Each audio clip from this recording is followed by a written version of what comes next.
जरा सोचिए, एक 70 साल की बुजुर्ग दादी है, पैर ठीक से साफ नहीं देते, आंखें भी कमजोर हो चुकी हैं। हर महीने की पहली तारीख आते ही वो उम्मीद से कैलेंडर देखती है। तारीख 10 होती है, फिर 15 हो जाती है, फिर 20 भी पार हो जाती है, लेकिन उनके मोबाइल पर वो मैसेज नहीं आता जिसका उन्हें सबसे ज्यादा इंतजार रहता है, बैंक अकाउंट में पेंशन आने का मैसेज।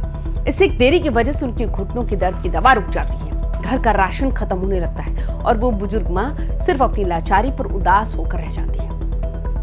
या फिर उस विधवा माँ को देखिए जो अकेले अपने मासूम बच्चों का पेट पाल रही है। हर महीने पेंशन के चंद रुपयों से उसके घर के चूल्हे को सहारा मिलता है, लेकिन जब सरकारी दफ्तरों की सुस्ती से वो पैसे हफ्तों लेट हो जाते हैं तो उस माँ की बेबसी पूरे परिवार को परेशान कर देती है। लेकिन सबसे बड़ा सवाल ये है, आखिर हमारे इस पूरे सिस्टम में ऐसी कौन सी कमी है कि बजट होने के बावजूद ये पैसे सही समय पर सही हकदार तक नहीं पहुंच पाते?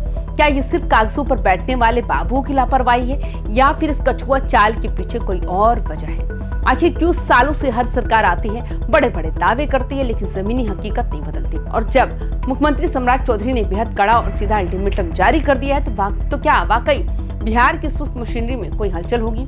क्या इस पर वाकई समाज कल्याण विभाग अपनी नींद से जागेगा या फिर ये पूरी कवायद भी पुरानी सरकार की तरह सिर्फ एक और अखबारी घोषणा बनकर रह जाएगी? नमस्कार, स्वागत है आप सभी का वाइबियन बिहार झारखंड में। मैं हूं आपके साथ मुदिता त्रिपाठी। बिहार में जब हम सामाजिक सुरक्षा पेंशन की बात करते हैं तो ये किसी बुजुर्ग या जरूरतमंद का खैरात नहीं बल्कि उनका कानूनी हक है। हाल ही में समाज कल्याण विभाग की एक बेहद अहम बैठक हुई जिसकी अध्यक्षता खुद मुख्यमंत्री सम्राट चौधरी ने की। इस बैठक का जो सबसे पहला और बड़ा नतीजा निकल कर आया है वो है 10 तारीख की डेडलाइन। विभाग को साफ शब्दों में कह दिया गया कि अब चाहे जो हो जाए, हर महीने की 10 तारीख तक सामाजिक सुरक्षा पेंशन की पूरी राशि सीधे लाभार्थियों के बैंक खातों में पहुंचनी चाहिए। इसमें किसी भी स्तर पर कोई बहाना नहीं चलेगा। अगर हम जमीनी हकीकत को देखें तो राज्य में बुजुर्गों, विधवाओं और दिव्यांगों की एक बहुत बड़ी आबादी ऐसी है जिनके लिए ये सरकारी पेंशन ही जीने का एकमात्र सहारा है।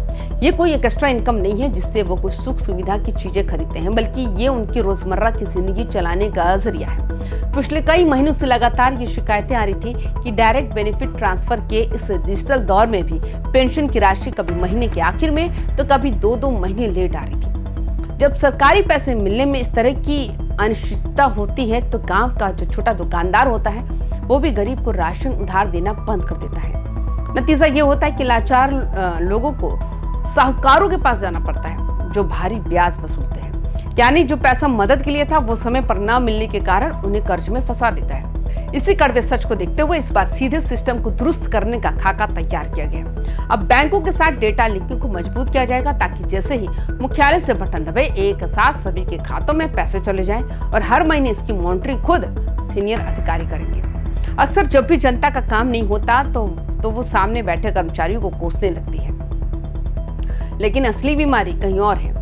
समाज कल्याण विभाग में कर्मचारियों और अधिकारियों की भारी कमी है। एक ब्लॉक कोऑर्डिनेटर के पास 3-3, 4-4 ब्लॉकों का एक्स्ट्रा चार्ज होता है। अगर आप खुद सोचिए, एक इंसान जो खुद काम के बोझ तले दबा है वो हजारों आवेदनों की जांच, उनकी समस्याओं का निपटारा समय पर कैसे कर सकता है? इसी वजह से नए आवेदन महीनों तक धूल फांकते हैं। इस बैठक में साफ कहा गया कि जितने भी खाली पद हैं उनकी सूची बनाकर तुरंत भर्ती प्रक्रिया को तेज किया जाए ताकि काम की स्पीड बढ़े और जवाबदेही तय हो।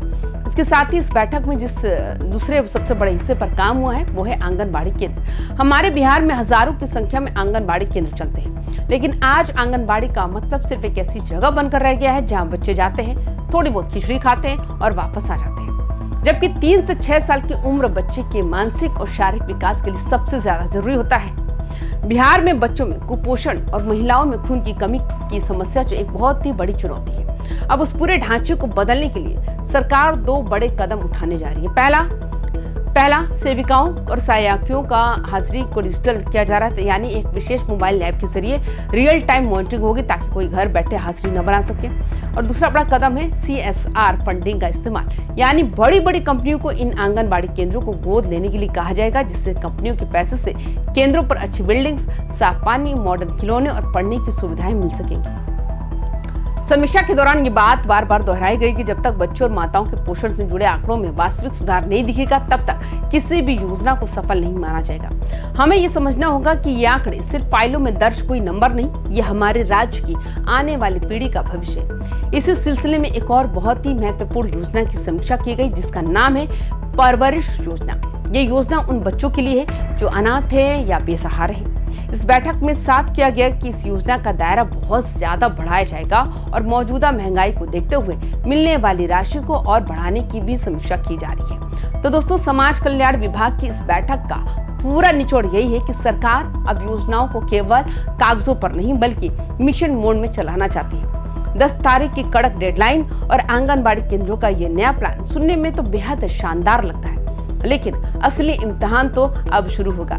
बिहार में नीतियां हमेशा अच्छी बनती हैं, लेकिन दूर दराज के गांवों में बैंकिंग नेटवर्क की कमी और स्थानीय स्तर पर लापरवाही सबसे बड़ा स्पीड ब्रेकर बन जाती है। आने वाले 2 से 3 महीने बिहार की सामाजिक व्यवस्था के लिए बहुत ज्यादा इम्पोर्टेंट होने वाले हैं। हम सबकी नजर इस बात पर टिकी होगी कि क्या वाकई इस नियम का पालन जो होगा जमीनी स्तर पर होता है या नहीं। क्या हमारे गांवों की उन बुजुर्ग दादियों के चेहरों पर इस बार 10 तारीख का वो सुकून वाली मुस्कान दिखेगी, और क्या आंगनबाड़ी केंद्रों में सचमुच बच्चों को बेहतर सुविधाएं मिल पाएंगी। आपको क्या लगता है, क्या सरकार की सख्ती वाकई रंग लाएगी? क्या आपके अपने इलाके में पेंशन समय पर मिल रही है या नहीं? अपने अनुभव नीचे कॉमेंट बॉक्स में हमसे जरूर साझा करें। मिलते हैं अगली वीडियो में, तब तक के लिए रखिए अपना ख्याल। नमस्कार।